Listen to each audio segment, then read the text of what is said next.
G'day, welcome to another edition of the Detour Live. We've got a massive show as a massive stage at the Vuelta. I'm joined, as always, by four-time national road champ Johnny Truro, Matty Poyner, who knows pretty much every cyclist in WA. Is joining us as well. And we've got George Bennett. He's got to go to breakfast, so let's bring him straight in. George, live from the Vuelta. How you feeling for today's stage, mate? Morning, boys. Today's I think I came on yesterday and told you how tough yesterday was and told you it was the Queen stage, but I'm gonna rejig that and say that today's the Queen stage because nothing really happened in the end. Mate, yesterday was filthy. It was so hard. It was just on all day, and it was just absolutely one of the hardest stages around. But the wind was just a massive headwind in the final, and so you didn't see the big gaps at the finish. But people at home think we didn't race yesterday. They're wrong. We raced. We didn't have a kilometre easy, but I think now, after having seen what happened with the wind yesterday and the headwind in the end, the big attacks didn't come like we sort of anticipated. I think today will be, because it doesn't matter which way the wind's blowing. It's 27%. So, is this going to be the steepest climb you've done, George? Potentially. I mean, I've done. I think Las Muchachos was the one where Valverde and Roglic just sort of destroyed everybody last year. I think that was potentially had harder ramps up. But I think this could be. I mean, it's probably the last sort of the mythical cycling climbs that I haven't done. It was in the Vuelta one year, but I went home, blew my engine up and went home a few days early, so I didn't make it up the Angliru, and by all accounts, that was probably a good thing. I didn't have to do it then. But I think today could be one of the toughest climbs I've ever done. But it doesn't really, I mean, steepness is one thing, but you just got to, it depends how hard we go, doesn't it? I mean, if we go super easy, then, maybe it's not too bad. So, George, a hill as steep as that, and it is a monster thing. I think it was 3 years since they've done that one. But do you reckon that favours Carapaz or Roglic more? It's kind of counterintuitive, because you think with the super steep stuff, then the really light guys go better. But I put myself in the category of the really light guys, and I don't necessarily go better on the steep stuff. And often you need a lot of torque. So even if you're running a really small gear, like we'll have a 34-30 on today. And even with that, you're doing 70 RPM. So you need a lot of torque, which actually then swings back into the favour of guys like Primoz, and even you look at Tom Dumoulin, one of the biggest climbers out of the GC guys, and he really excels on super steep stuff just because he has so much force behind him. Whereas a guy like me sort of relies a bit more on lungs and aerobic power.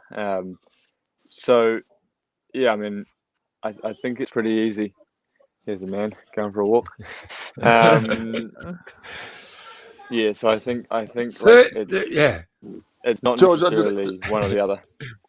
George, Matt Poyner here from WA, mate. Good to meet you. I just want to ask you a question about the iconic climbs of Grand Tours, the Stelvio and Alpe d'Huez, and now you're going up the Angliru today. Does it change the feeling in the bunch into major tours like this? Is there a little bit more adrenaline pumping? Everyone knows that if you can get to the top of one of these ones, you just go down in history for the rest of your life. It's not just a normal mountain stage. Does it do something to the bunch? I think in general, not really, in terms of if it's say like Alpe d'Huez or something, because there's far worse climbs in Alpe d'Huez. But I think when you go to the Zoncolan or you go to the Angliru, there is definitely a fear factor where people are going, all right, at the end of the day, I've got to get up this thing. And, it does maybe neutralize a little bit. Like even today, for example, there's definitely ambush territory before the last climb that you think, okay, someone could go there. But then, they've still got to get up the Angliru.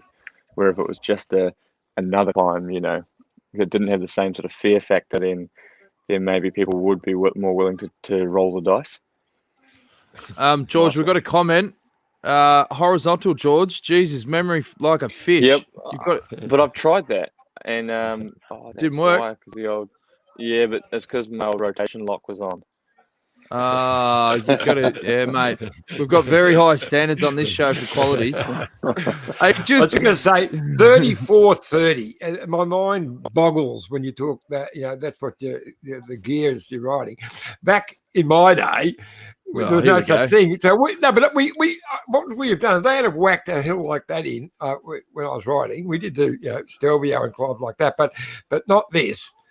We wouldn't have even been able. I would have had to walk. There was no way we would get up that on what we had. 42.28 was the smallest we had. Plus a bike that weighed 8 or 9 kilos back then as well. So in your day, maybe 12 kilos. I don't know. I mean, how long ago are we talking?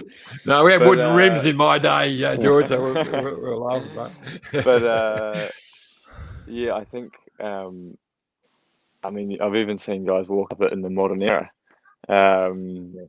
So, yeah, they're tough. And a lot of it honestly just depends on if it's raining or not. And in the past, we've seen it so misty up there. It hasn't been raining, but the road's still wet because it's damp. And I mean, now it's November. And yeah, it looks like we're going to have good weather today, but like it's still cold and misty and pretty terrible up at that height and in that area. I mean, it's beautiful, it's green, but there's a reason it's green, because the road's always wet, so that does make a big difference. So if it dries up enough, I think most people should be able to ride up, no worries. But you see a couple of guys that have launched in the early break and they arrive at the bottom, and then they might swap to the old sneakers. George, one of the big talking points was obviously the protest before the stage with Froome talking about the time gaps and so forth. Were you there on the start line? Did you see it all go down, and what was the fallout? Yeah, well, I was parked up there. I was a few rows back. I was just I was keeping out of it. Were you chanting, fight, fight? The only observation I did make was that at one moment, one guy from Cofidis, a Spanish guy, he just had enough, and he just charged off in this dramatic, we're just starting, stuff this, we're just going to start. But then no one followed him, and then he parked up like 20 meters in front of the peloton. Yeah, everybody's looking at him going like, "Oh mate, your revolution is working," and he, oh yeah, I don't know. It was. I mean, I'm cautious with the protest. I mean, I agree that actually I have to say I agree with the sentiment of it in terms of we shouldn't have had the jersey. It should have been a 3-second rule. I mean, it shouldn't have been a 3-second rule when you look at the course, but they said it was going to be, and if they say it's going to be, then it needs to be, because they can't just change the rules retrospectively. So I was of the school of thought that, okay, if they said it was going to be, which was a dodgy call, but okay, then it should be. But yeah, I was also hesitant that we shouldn't necessarily protest every single thing, because at some stage something's there's going to be something ridiculous, unacceptable. It's snowing and we have to do the Tourmalet or something like this, and then we do need to protest, and then it's kind of like crying wolf, we protest everything. So yeah, maybe there was a more diplomatic solution than protesting. It was just badly organised, because we got there and then there was a protest, and then there was the jury guy wasn't even there, and then it was all sorts of like, was it just sorry, but was it just a spur of the moment thing from Froome? Like, it didn't seem to be that organised pre him sort of telling one or two guys right on the start line. Oh, there is a CPA WhatsApp group, so I'm not in it, but I think there was. You should be. I think, yeah. I don't want to get involved in that. I'm here just to pedal around and get bottles. But yeah, I think there was chat of it. So I'm not exactly sure what they wrote on in the group, and yeah, so it's hard for me to say like, oh, was it, but there was a few people that I was with, 10 rows back, that were going, oh, what are we protesting? So either their rider representative hadn't told them, or they just didn't care. I don't know. It was a little bit strange. It wasn't like a big issue for everybody. George, today with this monster finish and it's so steep, does it change your role at all? Have you spoken about with Team Tactics? What are there any changes to your role for today's start? It's very important. Well, hopefully I can ride on the steep part, because yesterday, I took over the front, and it was still steep, but 2-3k to go, but it was just such a big headwind that I was going full gas on the front, and the guys were having a picnic in my wheels. So. At least today when I ride fast on the front, they also have to ride fast in my wheels. So if I can at least start my pull on that steep bit, then it'll be sort of every man for himself. But I think we showed yesterday that we had 6 guys there when it was 30 guys in the group. So we've definitely got the collective strength, but it's changed, because when it's 25%, collective strength doesn't really count for too much, because you can't really tow anybody up. So, I'm very curious how it's going to evolve today. All right, mate. Well, we better let you go to breakfast. How do you pump these calories in over this weekend? Was it a monster dinner and back it up again with a monster brekkie? Yeah, it was a big one last night. I think I was putting away about 1,500 calories last night. So just in the dinner part of it, and then you've got dessert, and then you've got night snacks and all this stuff. So you're putting, sounds like heaven. Away, but, well, you'd think it's heaven, Jonesy, but it's not 1,500 calories like we used to. It's white rice and bloody olive oil. So go and enjoy it, mate. Thanks for joining us again. Good luck for today. Cheers, guys. And good luck, we'll speak to you again soon, mate. Thanks, George. See you, boys. Yeah, see you later. See you, bud. George Bennett, what a legend. Just about to nick off to breakfast. Now, talking about quality on this program, John, you were adamant to me last night that you did not burp during the program. I didn't. I don't care John, what your little machine tells you. I didn't burp. Okay, Matty, you can be the judge. I've got the video. You make the call. Just have a look at this. All right, I'll have a look. The little smiling assassin, as they call it. Did you just burp then? No, I didn't. So don't blame your sound malfunctions on me, Daniel. The little.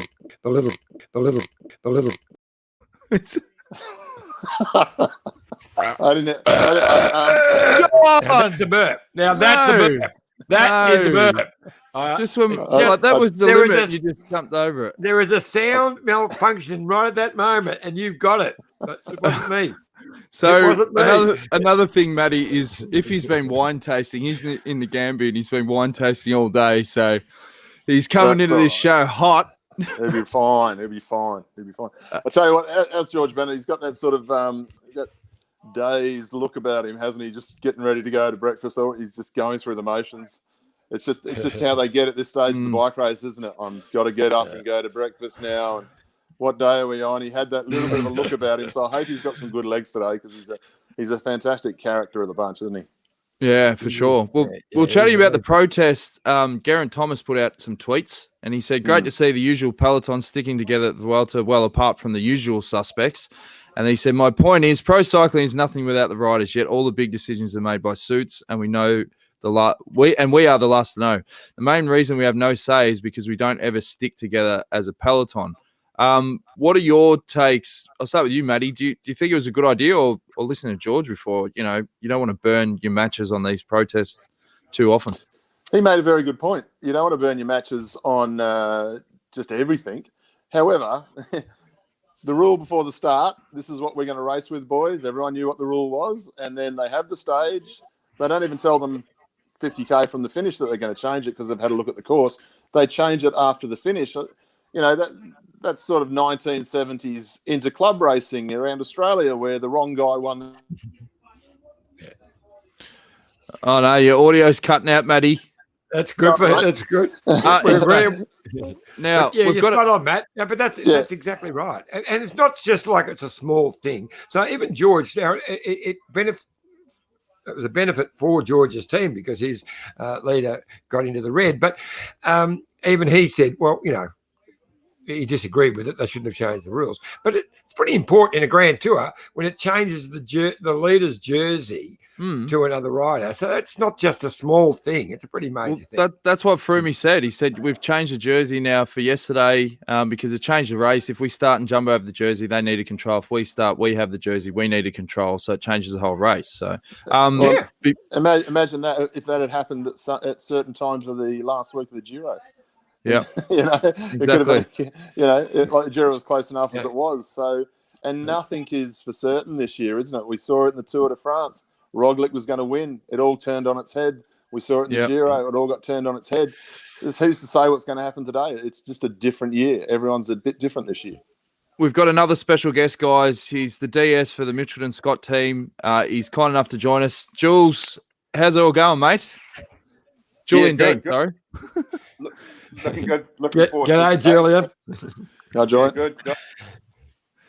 Jules, we've got these quality standards on this show that people, they're red hot. Are you able to tilt your camera horizontal so that we can get your full face and see those beautiful Kiwi cheeks? That's it. Good stuff, mate. And whatever you do, don't burp, okay? Yeah, we're embroiled in a bit of... No, farting's fine. Hey, how's the Vuelta been so far for you guys, mate? It's been good. I mean, we've been hunting out for some stages, and Mikel and Esteban have been in the mix there. It's been okay. Probably could have been a little bit more successful so far, I would have hoped, but still a ways to go. Iffy?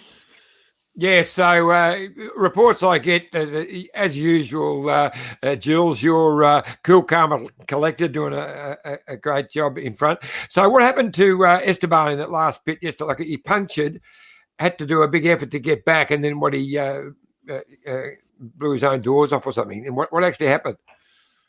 Yeah, he had a punch on the halfway up the second to last climb yesterday, and had a bit of an effort to get back. But some of our other guys, young guys, we're talking about young guys this year. We've got some young guys here that have been doing really well, and Callum Scottson was able to bring them back by the top of the climb. But it was almost like he just never really recovered when they got on the final climb at the bottom there. Got distance a little bit off the bottom, and was never really able to come back before the finish there, despite the help of Nick Schultz doing some good work to pace him back. Obviously, it's a filthy climb today, Jules. Is this one of the toughest climbs you're going to see in world cycling, the final one? Yeah, it's really a classic out of the Vuelta, and probably, I reckon, like one of the hardest climbs in all of Europe that we do in bike racing. There's no hiding on this climb. It's constant, it's steep, and it's really just the toughest guy is going to win, the person that can suffer the most. Are you a fan, Jules, of the we talked about it with the Giro, but, when they did the 260K stages and these, really grueling, parcours, are you a fan of the longer stages and the brutal side of it, or the shorter, more punchier profiles? Oh, look, I mean, I think if we think about the history of cycling, we have some, history sort of says we have these 250K stages or plus 200 plus K stages, but if you want to move with the modern sort of sporting product these days, I think the value of those in terms of a consumer product is practically zero. No one's going to sit down and watch stage 19 or whatever it was of the Giro d'Italia for 7 hours. So I think from a commercial perspective, it doesn't really have a lot of value. I think if you want to stay close to history, maybe sort of keep them, but I think it is probably a little bit worthless in this modern environment. But there was a lot of obviously protesting and complaining about that stage, but everyone knew about that stage already from last year when the course was released. I don't know why they waited until the day of the stage to take action against it. We've also mentioned a fair bit on this show that, we've seen a lot of riders that are emotional at the finish. A lot of riders are doing protests down that. Do you think the peloton and even the staff, are they really feeling the pinch of the fact that we're in a Grand Tour and it's now November? Yeah, look, it's been a funny old year, as we all know. There's certainly a lot of mental fatigue of just having to race in under these COVID restrictions that we've got now. And, there's no way that the things that we've been having to do as a team in the race in these environments, cracks start to appear. People get a bit more fragile than they normally are. And, I think some of the things that we see happening now, rider protests, these sorts of things are probably have a component of that. Iffy?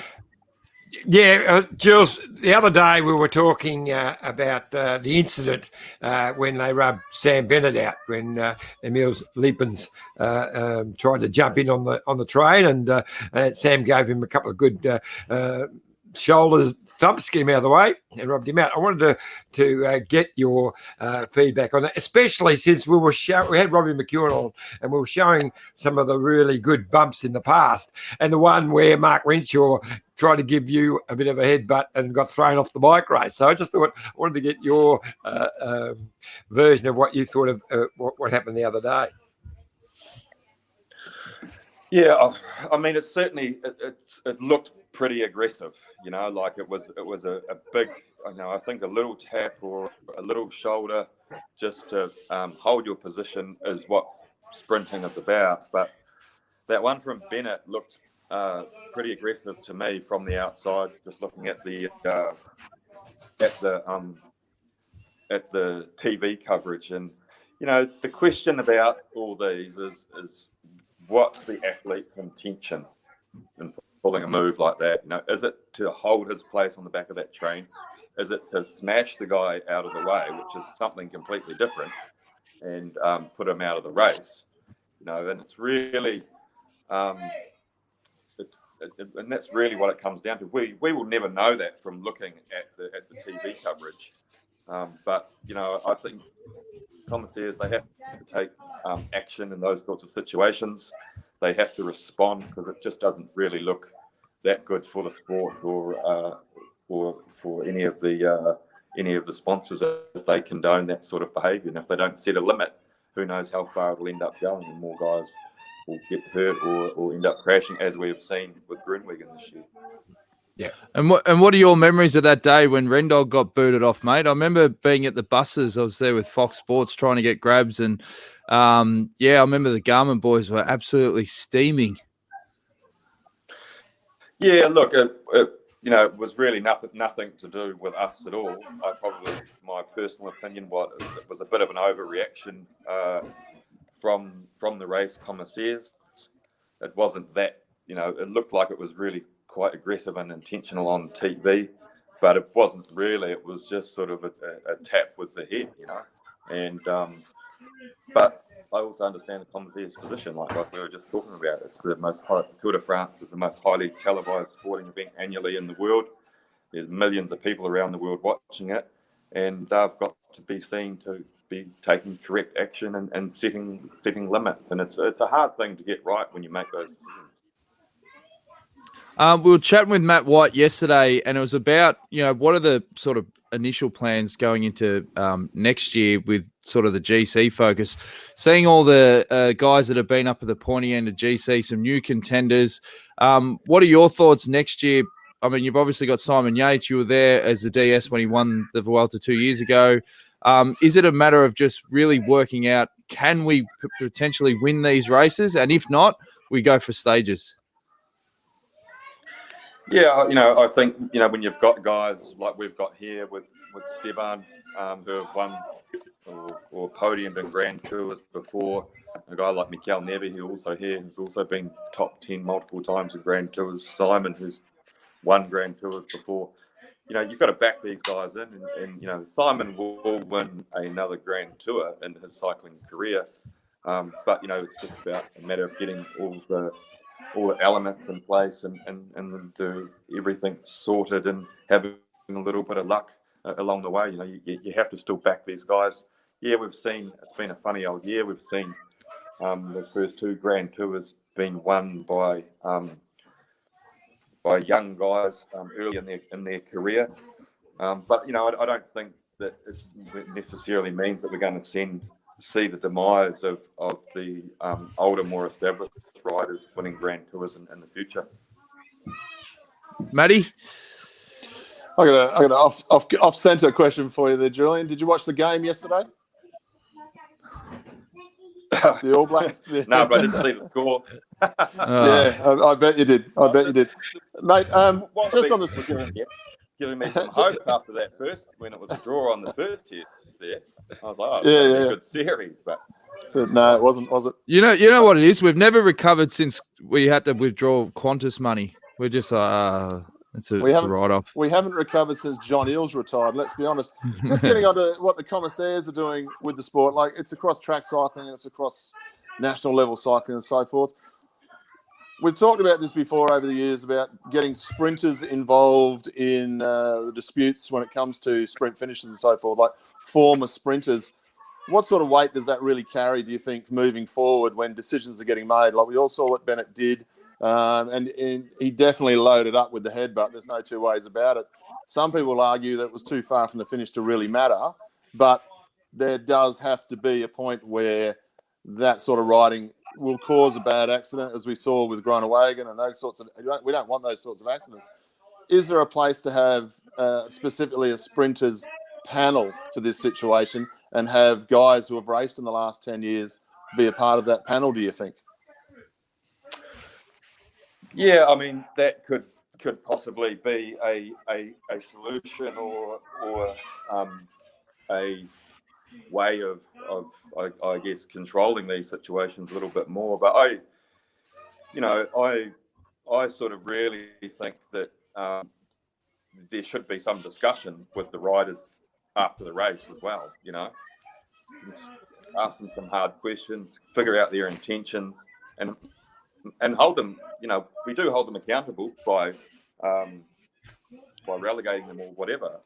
But I think there's actually just value in sitting that rider down as well and saying face to face to them, what do you think you were doing? What was your intention? And getting an explanation from them. Because I think that, when you start to appeal to people's more like personal intention and hold them a bit more accountable personally, I think that would also make a difference and help riders consider their actions during those stressful moments, because it is stressful, and you're so focused on winning, and people do stupid things, but those conversations they had, that sort of maybe sits a little bit subconsciously next time they go into those situations and they react possibly a little bit differently. Iffy? Yeah, no, well, look, I reckon you'd be a Monty to be on that appeals board, mate. You gave a few out in your time, but what's going to be with today being such a monster finish? What's your tactical plan? Try and get a break up the road. What's the plan for today? Oh, look, these short mountain stages in any Grand Tour are always very exciting, and you have to be on the front foot from the get-go here. I'm sure that probably Jumbo are going to try and control the race early and do pretty much what they did yesterday. They rode solid yesterday. I think they wasn't real aggressively hard, but it was just hard enough that no one really felt like they could move or attack. But I think today is going to be really different. We're going to see Movistar go on the attack. I think Astana are going to be aggressive again. And so you've just really got to join in with that. We've got some good guys here that are going well. Schultze's going well. Mikel's going well. And now with the little bit of time Stevan lost yesterday, he's really got nothing to lose either. So we'll certainly be trying all we can to send guys up the road and make the race as aggressive as we can. Because also for Mikel, he's just the diesel Mikel, and he's just going to get better and better as this race goes on. I think the harder today is, the better Mikel will be on that last climb as well. All right. And finally, Jules, how's the whole bubble situation going? It seems to be, on paper, going pretty good, but the rest of Spain is obviously, going through a second wave. Yeah, look, I'm in terms of the Vuelta organisation and the way that they've gone about putting this race on. I mean, I was at the Tour de France as well. Obviously, the situation across all of Europe is significantly worse than it was when the tour was on. But I can only commend the organisation at the Vuelta. They're doing a fantastic job. The hotels we've been in have been sensational. We've had separate dining areas. We've had each team's been on the floor. Ineos has been in the same hotel here with us in Asturias the last 2 nights, and you wouldn't even know that there's 2 teams in the same hotel. So I actually, and I was saying to the boys, there's a lot of dialogue, a lot of discussion on the bus every morning and after every stage about the situation in Spain or across Europe and the risk that we're putting ourselves through, I guess, by travelling from city to city and being at the starts and being at the finishes. But I really believe that one of the safest places to be in Europe at the moment is in the Vuelta. I feel really, really safe, and there's just going to extraordinary lengths to make sure that the welfare of all those involved in the race is really good. And an example of that is the barriers around the finish. You can see them spraying disinfectant on them every day. So just little things like that certainly make you realise that if we're going to move forward in the middle of a pandemic, it's a lot of work for everyone, but strategies and things you can do to keep life moving forward. John, you used to do the disinfectant spray at the bakeries for all your cronies that went into the VIP area, didn't you?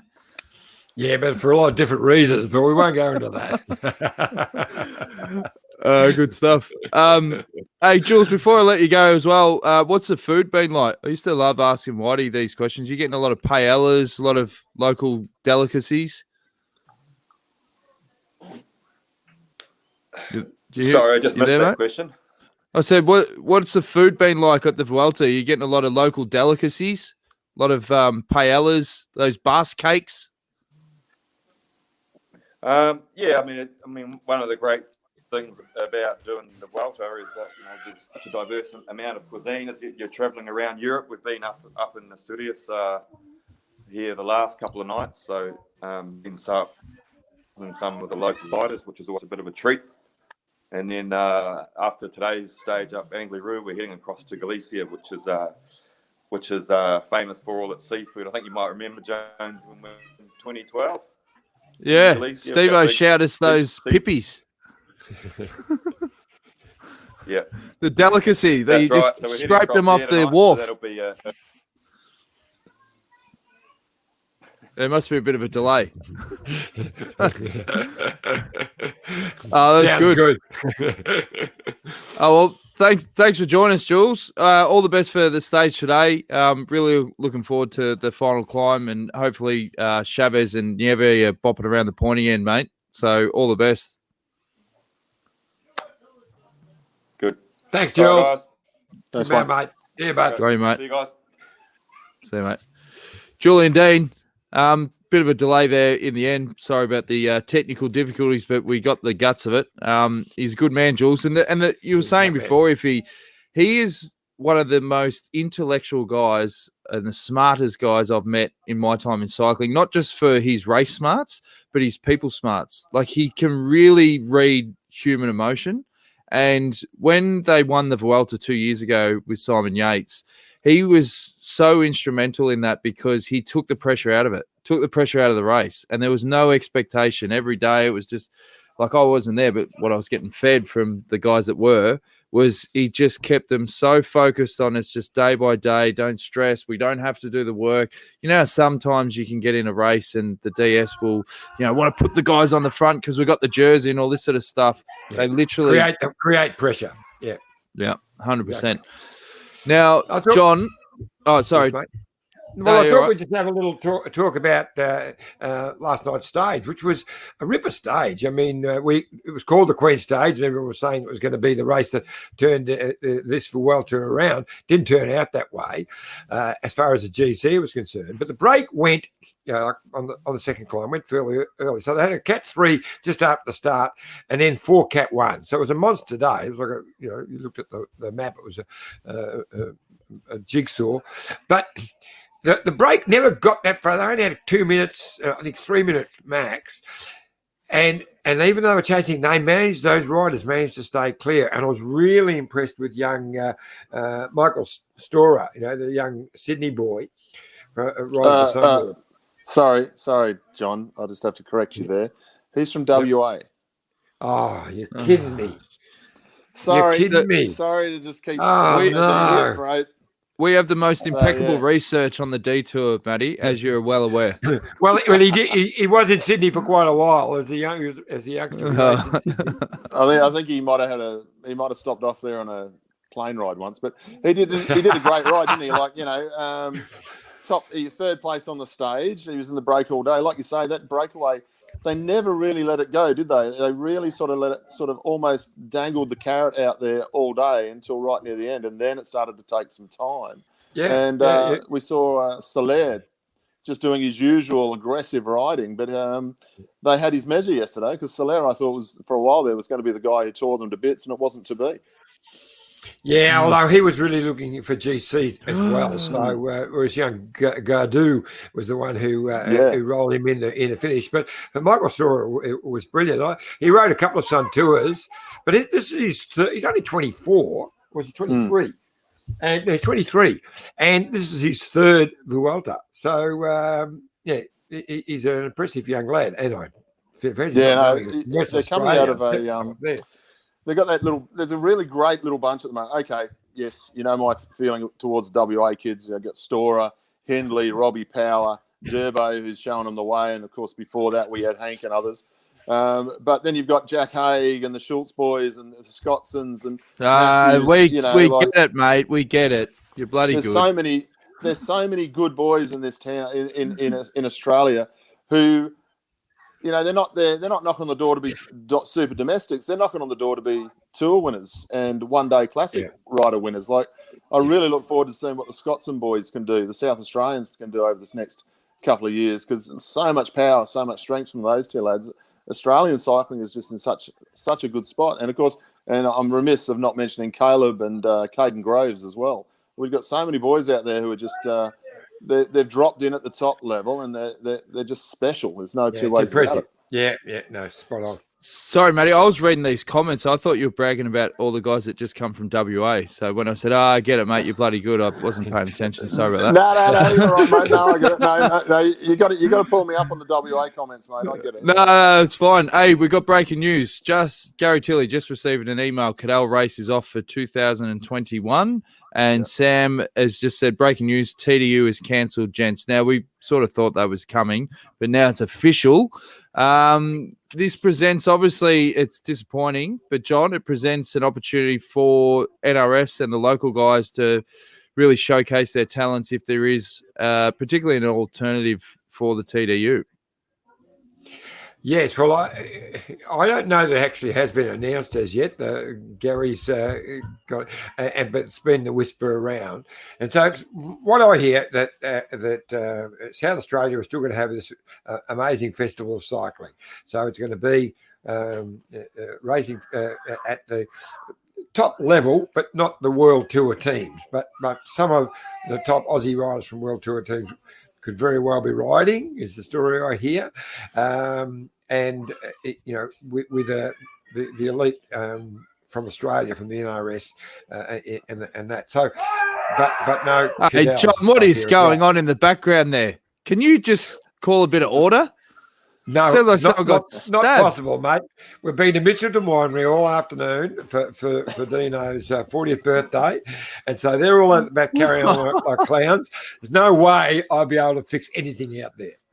Okay, all right. Well, John, you might as well do the plug for the Mitchelton wines, because I've ingested some photos from today. This is obviously Dino. What is that, a velvet tracksuit? Yes, he was always wanted a velvet tracksuit for his 40th today. He got one, and he made sure he wore it to the winery because he's 40 going on 14. But anyway, that's Dean. Yeah. And that's the wine tasting after. He's having a beautiful Mitchelton rosé there. And this was all of you there sitting around doing the wine tasting. What was your favourite wine, John? Oh, look, there was a Heathcote Shiraz that was really, really smooth. It was 2015, I think, and that went down very well. But gee, there's no such thing as a bad wine. And what about this at kangaroo? Have you got we got the photo? Yeah, just put it up there. No, all we can see is you drinking a beer. What? No, it's all definitely. We saw was you drinking a beer. Did No, you see a photo or any food? Yeah, there was one of you, John. Sorry, mate. Can you see it, John? I can now. It wasn't. It was just used a bit. Yeah, so that's a kangaroo tartar. Yes. And it is absolutely magnificent. Beautiful. Yeah. Yep. All right. And you finally got to see one of Australia's most expensive pieces of art, and that is the famous truck. Yes, so I took a great little picture of the sign there. But yes, $10,000 Land Cruiser with the $1.3 million paint job. There it was, first built for war, now rebuilt for peace. It was used for the sick and dying, now restored and repainted for Indigenous education. So, what was this? What was this painting, John? It was just one that caught my eye because it's a beautiful stuff. It's a world-class Aboriginal art museum in there. There's another one I think I sent you a photo. It's just been valued at $2 million. Is that this one? Yep, $2 million. Yep. Yeah, right. Some amazing art in there. So maybe I'm not so far out with the old Land Cruiser. Yeah. But it was a wonderful day. And as I mentioned, it's one of Australia's favourite wineries. It's a place of escape. Experience the history, the beauty, and the serenity of the Goulburn Valley at your own pace. Looking over the vineyards from the iconic tower, staying at the new hotel, relaxing by the pool, amazing pool, recharging in the day spa, exploring the seasonal menu at the Muse, stopping by the Providor, which we did during the cellars, and of course tasting their signature wines. It's become a hugely popular venue for weddings and major functions. And as I said, the Aboriginal Art Gallery is world class. So we've had an amazing day, as you can hear from the motley crew out the back. And I'm the only one that sort of kept myself half okay. That's debatable. All right. Well, here's a quick word from our great mates at Bike Exchange. Look at this bike. You think it's just a bike, right? But it's not. It's a bike. 374 people are looking at. This guy, this girl, them, all looking at it. People from here, there, and wherever this is. People that are looking for a bike. Or just a piece of it. Amateurs, semi-amateurs, and pro-amateurs. This guy wants this bike, but with this crank and these bars.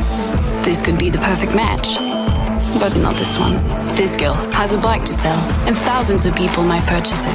Eyes on Bikes help grow small businesses. His, hers, yours, and the latest data and insights help those businesses keep moving. We are the world's #1 bike marketplace, with over 500,000 products and 900 brands, where buyers and sellers are brought together in a place where a bike is never just a bike. Bike Exchange, where the world buys, sells, learns, and rides. All right, we've got a comment that has come in from Wombat Breath. I don't know, how do you get that nickname?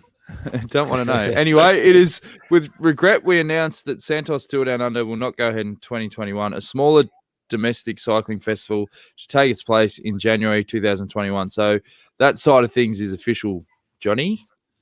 Okay, well, we'll see. Yeah. I texted an old mate of mine who you all know very well. It's going to sound like name dropping. Pat Yonkers, who I grew up with in Adelaide back in high school days. I asked him the question last night, and he reckoned there was an announcement coming in the coming days. But they're looking at possibly doing NRS. So to what scale the NRS will work, and there's also a rumour floating around that any of the Pro Tour teams, boys that are possibly will line up as individuals or part of a composite team and something. So let's keep our fingers crossed and let's hope that something happens in Adelaide, because it's such a big week. It's such a good week for cycling just in general. So many of us go over there and ride around the hills and go to all the restaurants and the wineries and so forth. So let's hope that Stewie and the team. I feel sorry for Stewie O'Grady on this one. First year as race director, and this happens to him. So let's try and get into Adelaide and support it, even if the big boys aren't going to be racing. Well, and the street parties are phenomenal. It's a really big festival. Like, if you love your food and drink and, cracking atmosphere, there's still going to be, as you said, plenty to do. And there'll be some community rides and, there's still going to be plenty to do. You're going to go over, John? I'll be there. Look, a group of my mates who had already booked the camper vans and all that, and they've booked out the caravan park, and some of them are staying at a couple of the big hotels. And they, when they heard it could be off, they said, look, we're going anyway, even before they were told that there could be some other racing. So they were going just to be in Adelaide for that week. I think it'll be wonderful. Look, obviously, because of COVID, it's pretty hard for a lot of teams to get out here. I mean, you can't force, UCI couldn't force teams to come, because normally it's mandatory for them to ride in Tour Down Under, but you couldn't force teams to go into quarantine. And because of these situations and what's going on in the world, everyone's so nervous. So I just think it's probably better for the event to hold off and have a really huge TDU in 2022. And this year, work on a wonderful festival of cycling. And people are wanting to go and see the best bike racing they can see. So it can be something special, a special opportunity for a lot of the Australian NRS teams to race in Adelaide, where they wouldn't normally get to do so. So I think it'd be a wonderful week of racing. Well, a good friend Sally had an idea. Now that Gero's back and we have several former pros around, perhaps there can be a Masters series. I don't think. And then she's doubling it up with maybe get Iffy back racing. I'll be there. Yeah, I'll take the bike over. Yeah, no problem. You can use that motorised bike you took to the tour. I'll take on Matty Poyner. We'll have a little match race. There you go. It's on. I don't, even if I was good enough to beat you, it wouldn't happen, out of respect, mate. But I tell you what, I'm happy because on the 14th of November, the WA hard border is coming down. So West finally Aussies are able to leave and come back. So I'm really looking forward now to summer, because Adelaide's open, Queensland's open, and not so much Victoria and New South Wales just yet, but something to look forward to for everybody now. It's starting to come together for us. Yeah, now I know you've got to go, Matty. We've kept you longer. I do actually. About 15 minutes ago. Actually. So thank you so much for having me on. But thank you. I actually turned 50 sometime this week, and I'm supposed to be at my 50th drinks a couple of days before my birthday, and about 15 minutes ago. So I'm going to have to love you and leave you, boys. Good on you, mate. That is commitment. Thanks, Matty.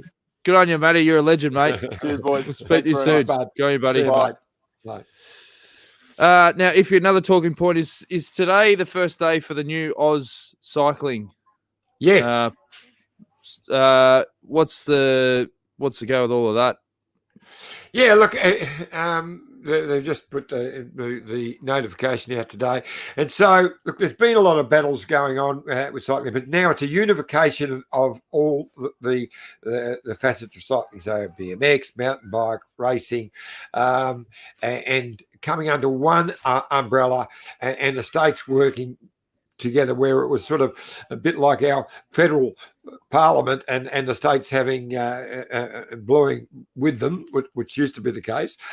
This is finally got it worked out. It's taken over a year to get together to sort it out, because there's been a lot of issues in the umbrella that they were trying to put together. Cycling Australia finally got it nailed down, and I think it's a fantastic step forward. Oh, good stuff. Another question from Tim Parker. He says, what happens with the road nats and bay crits? Will they happen later in the month of Jan? Yeah, look, those dates are being finalised, and we've had meetings over the last, and that'll be announced next week as well.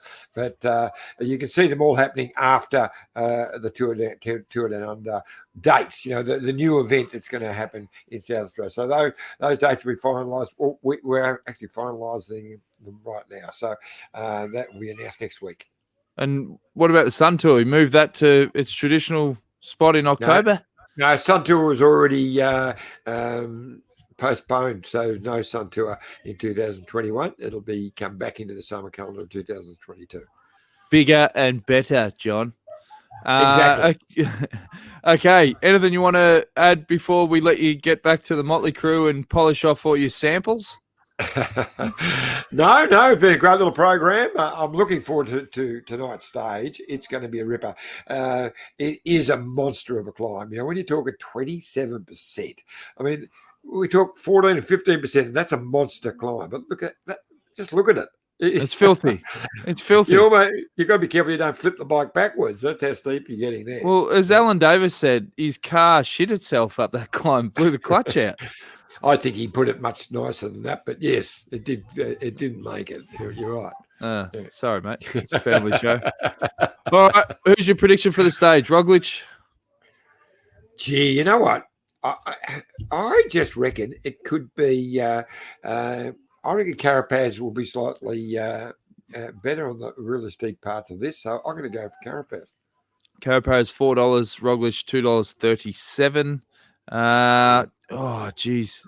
You scroll down the list. Dan Martin 19. You want to be backing someone that's obviously got the legs. Nievi $34.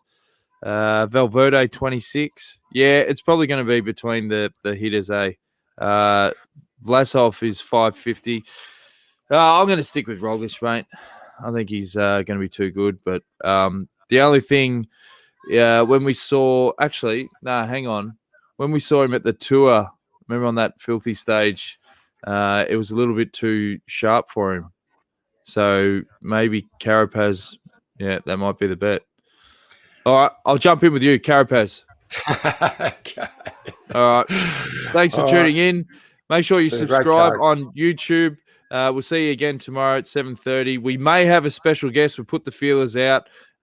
If so, follow our social channels on Facebook and Twitter, and we'll let you know who that guest is. Till then, see you later.